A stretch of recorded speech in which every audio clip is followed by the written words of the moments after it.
حج النساء، خواتین کا حج۔ عورت اگر خود مالدار ہو تو اس پر حج فرض ہے ورنہ نہیں۔ مثلاً اس کے پاس مہر کی رقم ہے، وراثت کی رقم ہے، یا وہ جاب کرتی ہے، بزنس کرتی ہے، کوئی بھی طریقہ جس میں عورت کا اپنا مال اپنا ہے اور اس بنا پر وہ مالدار ہے تو اس پر فرض ہے۔ اگر اس کے پاس مال نہیں اور شوہر ہی کا مال ہے، حالات تنگ ہیں، تو وہ شوہر کو مجبور نہیں کر سکتی کہ وہ اس کو حج کرائے، کیونکہ اس پہ فرض نہیں۔ نہ شوہر پہ فرض ہے بیوی کو کرانا اور نہ بیوی پر حج فرض ہے۔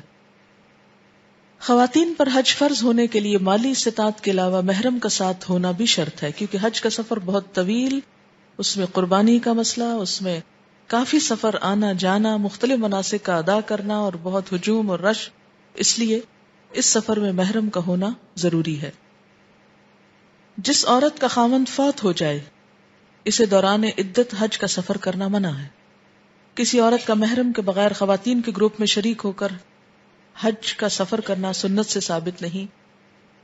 یہ ڈیپینڈ کرتا ہے کہ گروپ میں اگر ایسے رشتہ دار شامل ہیں جو ڈائریکٹ محرم نہیں، مثلا بہنوئی ہے، بہن کی بیٹیاں ہیں اور اسی طرح کے کچھ اور لوگ ہیں، تو کسی ایسی خاتون کو کہ جس کا کوئی اور نہ ہو اس گروپ میں جو کہ بڑا ہو شامل ہونا، کیونکہ ازواج مطہرات کے بارے میں آتا ہے، میں نے پڑھا تھا، اس میں انہوں نے کہا ہوا ہے کسی عورت کا غیر محرم مرد کو محرم بنا کر حج کرنا سنت سے ثابت نہیں۔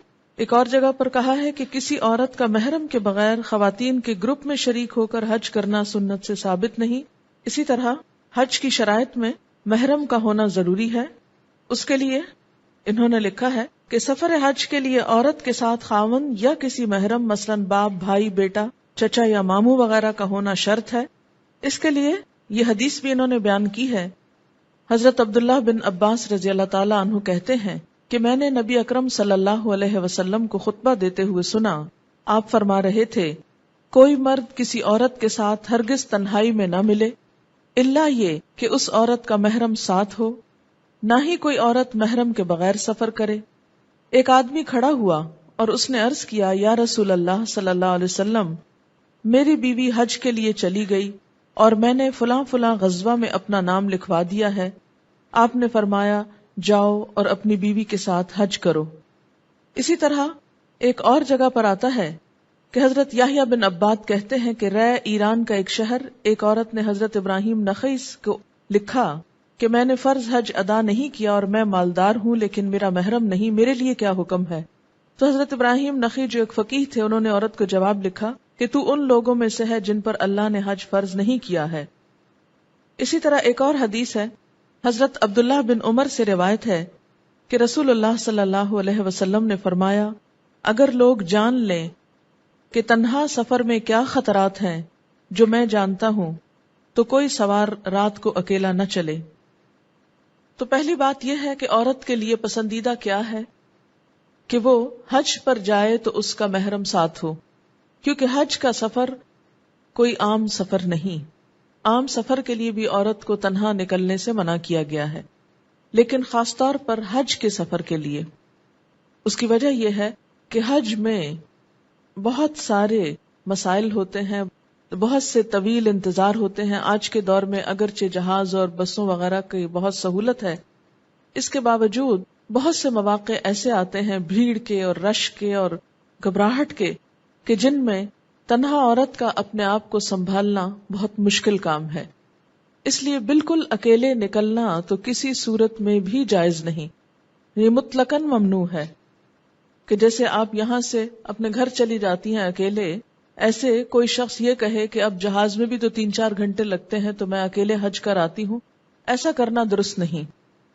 لیکن جس چیز کی گنجائش نکلتی ہے وہ یہ ہے کہ اگر عورتوں کے ایک بڑے گروپ میں محرم کے بغیر نکلتی ہے تو آیا اس کا حج ہوتا ہے یا نہیں؟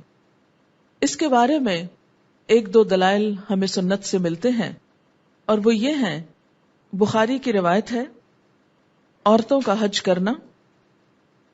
امام بخاری کہتے ہیں مجھ سے محمد بن محمد نے کہا، ہم سے ابراہیم بن سعد نے بیان کیا، انہوں نے اپنے باپ سے، انہوں نے اپنے دادا سے، ابراہیم بن عبد الرحمن بن عوف سے کہ حضرت عمر رضی اللہ تعالی عنہ نے اپنے آخری حج میں حضرت صلی اللہ علیہ وسلم کی بیویوں کو حج کرنے کی اجازت دی اور ان کے ساتھ حضرت عثمان بن عفان اور حضرت عبد الرحمن بن عوف کو بھیجا.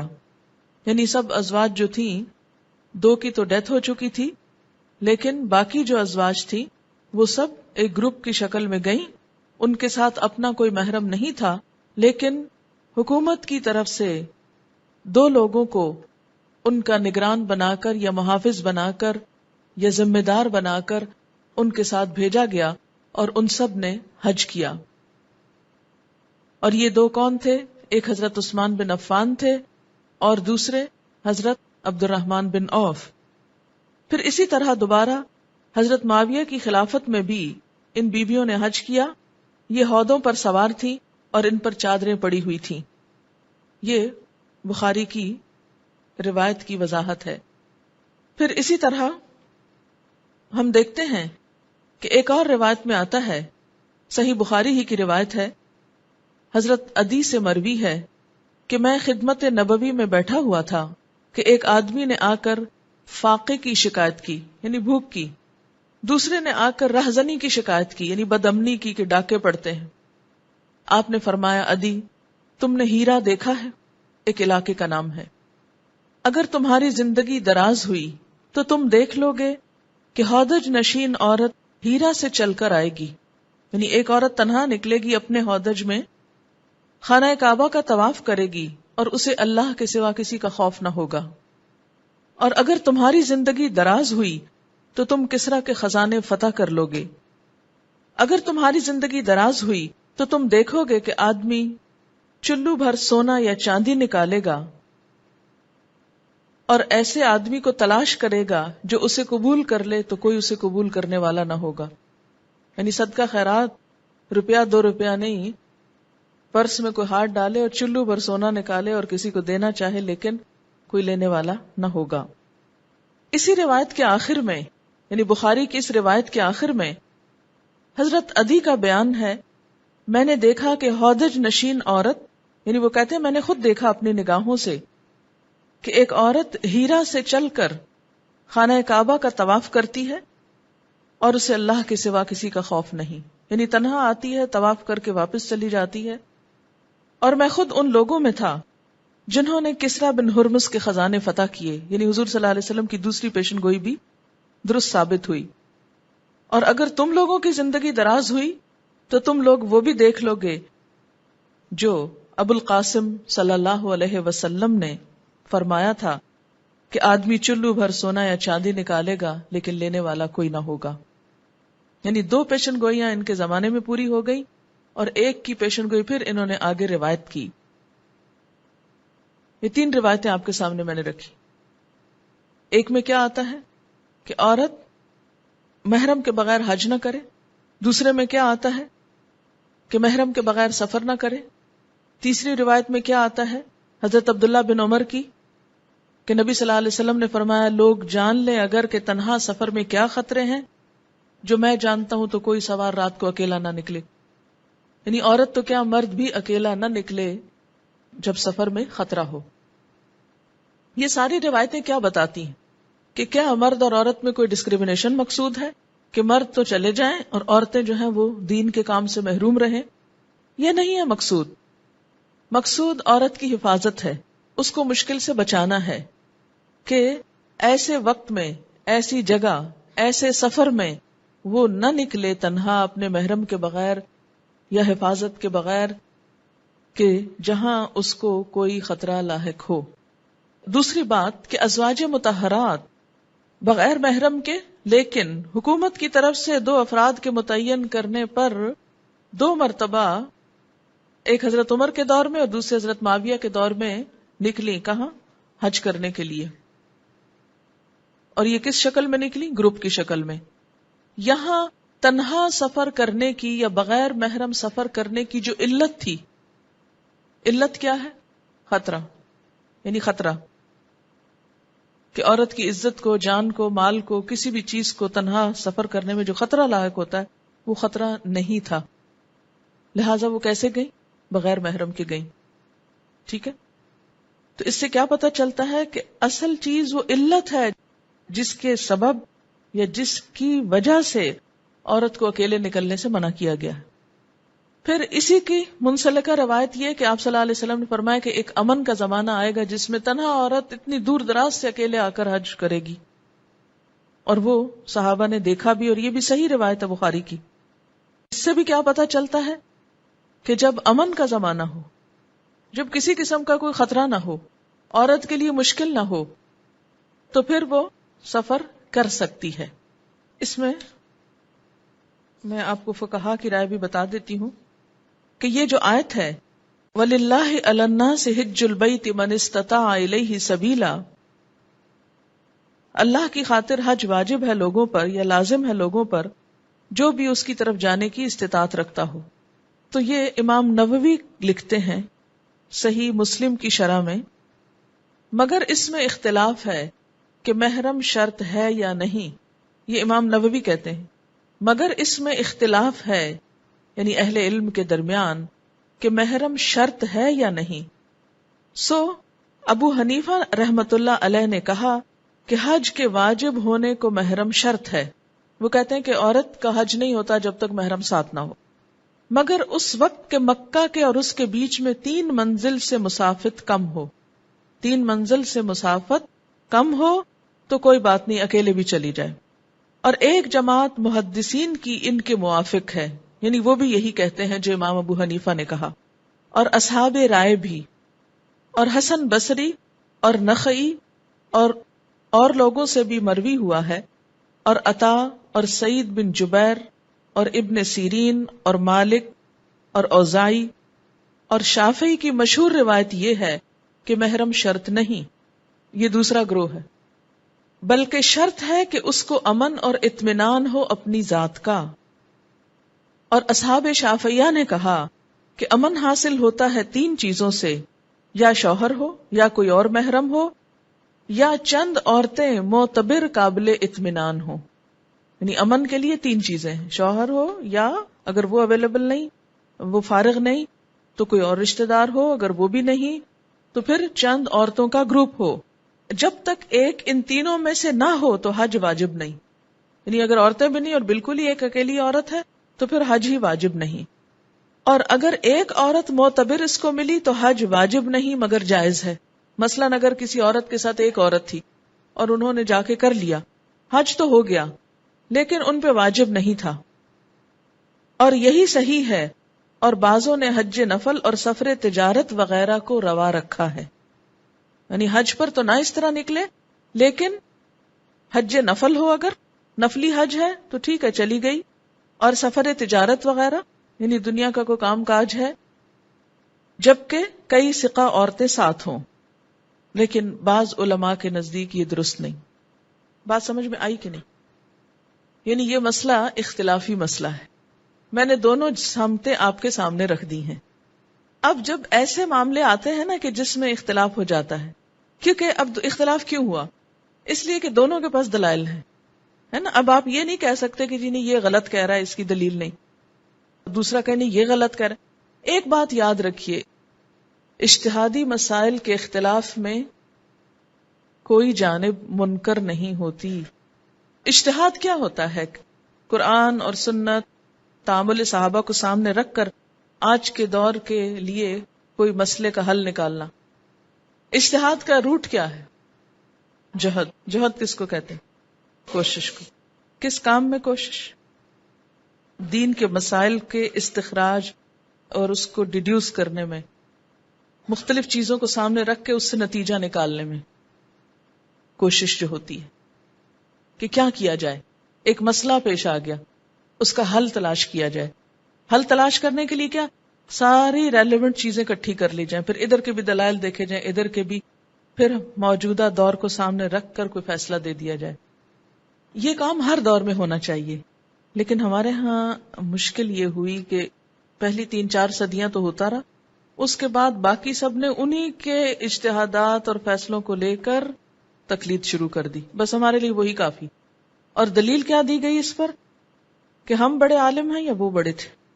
چونکہ وہ بڑے تھے اس لیے انہوں نے جو کہا وہ فائنل ہو گیا ہمیشہ کے لیے، قرآن اور سنت کی طرح وہ آخری ورڈکٹ ہو گیا. حالانکہ ہر دور میں مسائل، حالات بدلتے رہتے ہیں. اب مثلاً سفر ہی کی قسمیں آپ دیکھیں تو کتنی بدل گئی. آج کے دور میں اور 1000 سال پہلے میں بہت سی چیزوں میں فرق ہے.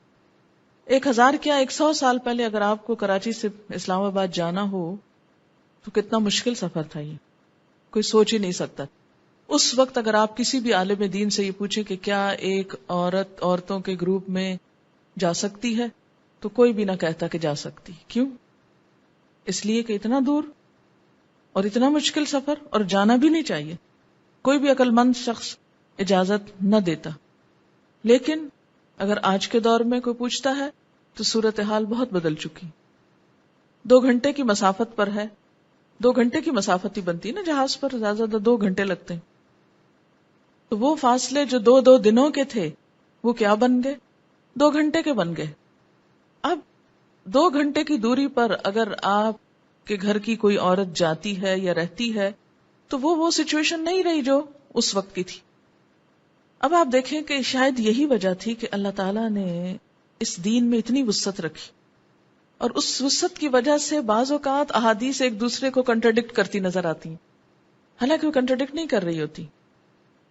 اب بظاہر آپ دیکھیں کہ ایک حدیث کچھ کہتی ہے اور ازواج مطہرات نے کچھ کیا، تو آپ کا کیا خیال ہے؟ ازواج مطہرات اور حضرت عمر اور یہ سب لوگ، عبد الرحمن بن عوف، حضرت عثمان وغیرہ، ان سب کو کوئی سمجھ نہیں تھی، انہوں نے سب دین کے خلاف کام کیا احادیث جانتے بوجھتے ہوئے؟ ایسی بات نہیں ہے. ان کو معلوم تھا کہ دین کے اندر وسعت ہے، رخصت ہے، سہولت ہے، اور اگر علت نہیں تو اس عمل میں حرج بھی نہیں. مثلا علت کیا ہے؟ ایک اور چیز، جیسے نماز قصر میں علت کیا ہے؟ نماز قصر میں سبب سفر ہے، نہ خطرہ ہے، نہ بیماری ہے، نہ دوری ہے، نہ گھر ہے، نہ پردیس ہے، اس میں علت سفر ہے. اذا ضربتم فی الارض، جب سفر کرو تم زمین میں، کوئی نہیں لکھا ہوا جہاز کا کرو یا گاڑی کا کرو یا تم کسی اور چیز کا کرو. جہاں علت ہوگی وہاں رخصت بھی ہوگی، جہاں علت نہیں رخصت بھی نہیں. یہ بات سمجھ میں آ گئی؟ جس کو نہ آئی وہ ہاتھ کھڑا کرے. جہاں علت نہیں، یعنی گھر میں بیٹھے سفر نہیں، وہاں رخصت بھی کوئی نہیں. جب آپ چلے گئے یہاں سے تو علت پیدا ہو گئی اور رخصت حاصل ہو گئی. ٹھیک ہے.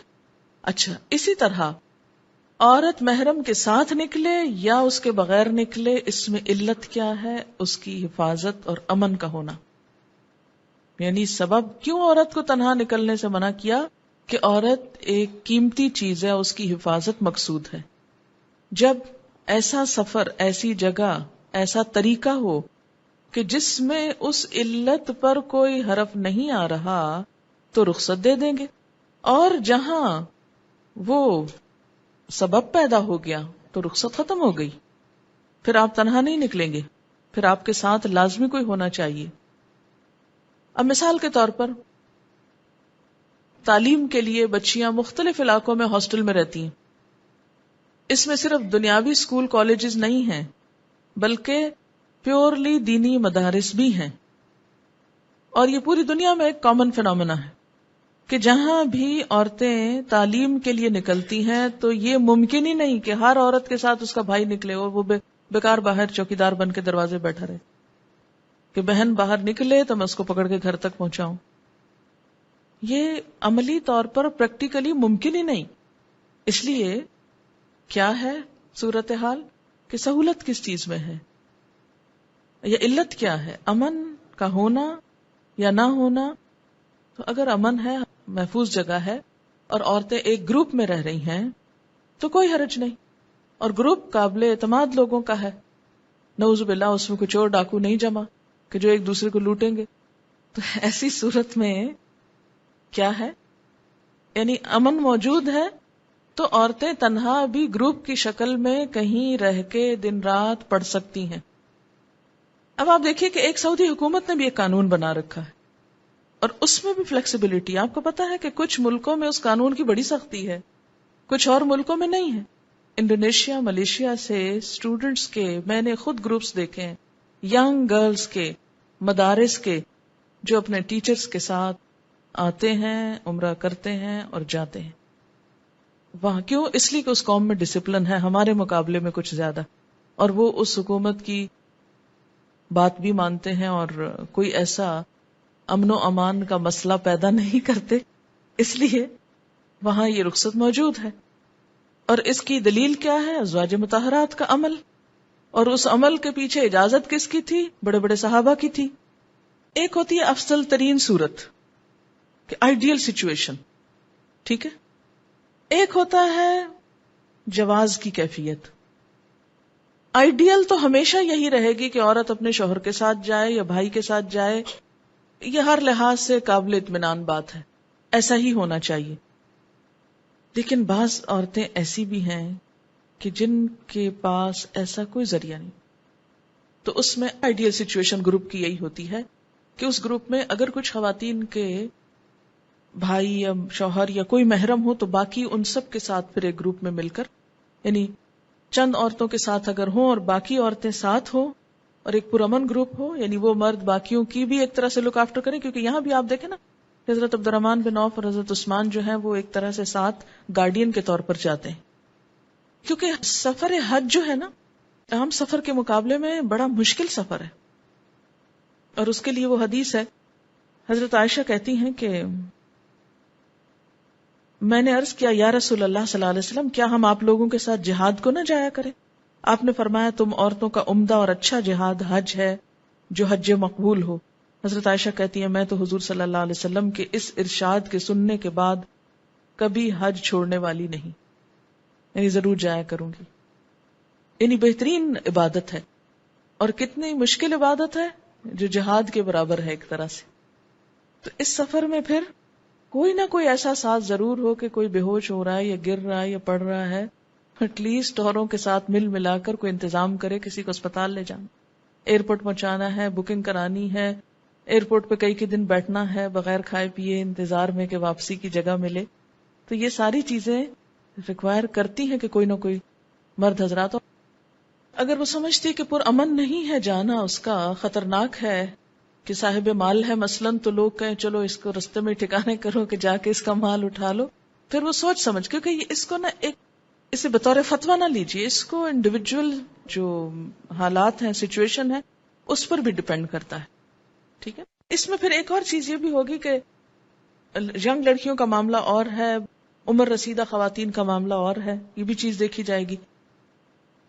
امہات المومنین کا سفر حکومت کی نگرانی کے ساتھ کرنے میں کہیں حضرت عمر نے قرآن کی آیت سے استدلال تو نہیں کیا جس میں نبی کے بعد نبی کی بیویوں کو صلی اللہ علیہ وسلم باقی مسلمان مردوں پہ حرام کر دیا، اس طرح وہ باقی مرد ایک طرح سے اکیلے محرم کے بغیر ان کو امت کی مائیں قرار دیا؟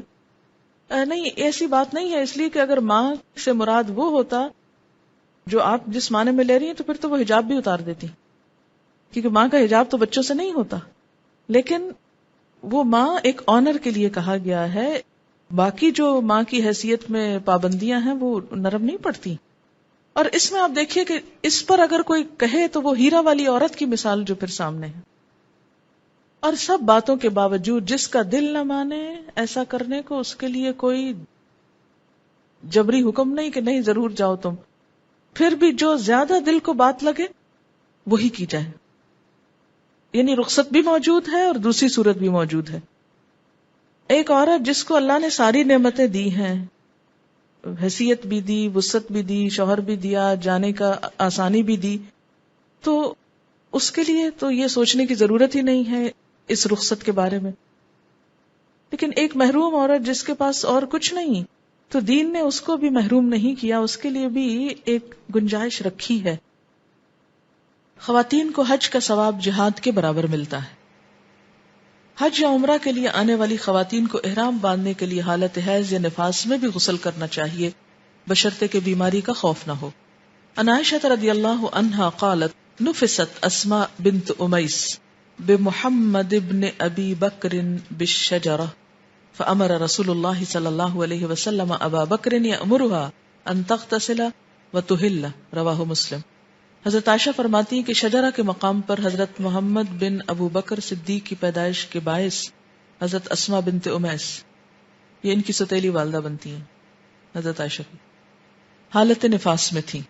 رسول اللہ صلی اللہ علیہ وسلم نے حضرت ابوبکر صدیق کو حکم دیا کہ اسما سے کہیں کہ غسل کر کے احرام باندھ لے. فرض نہیں ہے، افضل ہے. اگر بیمار ہونے کا اندیشہ ہو تو بے شک نہ نہائے. اسے مسلم نے روایت کیا ہے. عورت حالت حیض میں طواف کے علاوہ باقی تمام ارکان حج ادا کر سکتی ہے. عورت کا حالت احرام میں سر کے بالوں کو باندھنا، یہ احرام کے لیے خصوصی لباس سلوانا سنت سے ثابت نہیں. حالت احرام میں عورت کو ممکن حد تک پردہ کا اہتمام کرنا چاہیے. عورت کے لیے طواف قدوم میں رمل سنت سے ثابت نہیں. دوران سعی عورت کا میلین اخضرین سبز ستون مراد ہے، ان کے درمیان بھاگنا سنت سے ثابت نہیں. عورت کے لیے سارے سر کے بال کتروانا یا منڈوانا منع ہے، اسے صرف 2 انگلی کے برابر بال کترانے چاہیے. اچھا پیچھے انہوں نے لکھا نا ایک انگشت سے مراد یہ ہے کہ یوں اتنے بال، اور 2 انگلی سے مراد ہے یوں. ٹھیک ہے، یعنی اتنے یا اتنے لمبائی میں، یا اتنے یا اتنے. ایکچولی یہ اس لیے کہ کوئی ایک واضح چیز جو ہے وہ کسی حدیث سے کوئی انچز بتائے نہیں گئے. کہیں سے بھی ایک لٹ جو ہے بالوں کی اتنی سی کاٹی جا سکتی ہے. ان ابن عباس رضی اللہ عنہ قال قال رسول اللہ صلی اللہ علیہ وسلم لیس علی النساء حلق انما علی النساء التقصیر، رواہ ابو داود. حضرت عبداللہ بن عباس سے روایت ہے کہ رسول اللہ صلی اللہ علیہ وسلم نے فرمایا عورتیں سر نہ منڈوائیں بلکہ صرف بال کٹوائیں.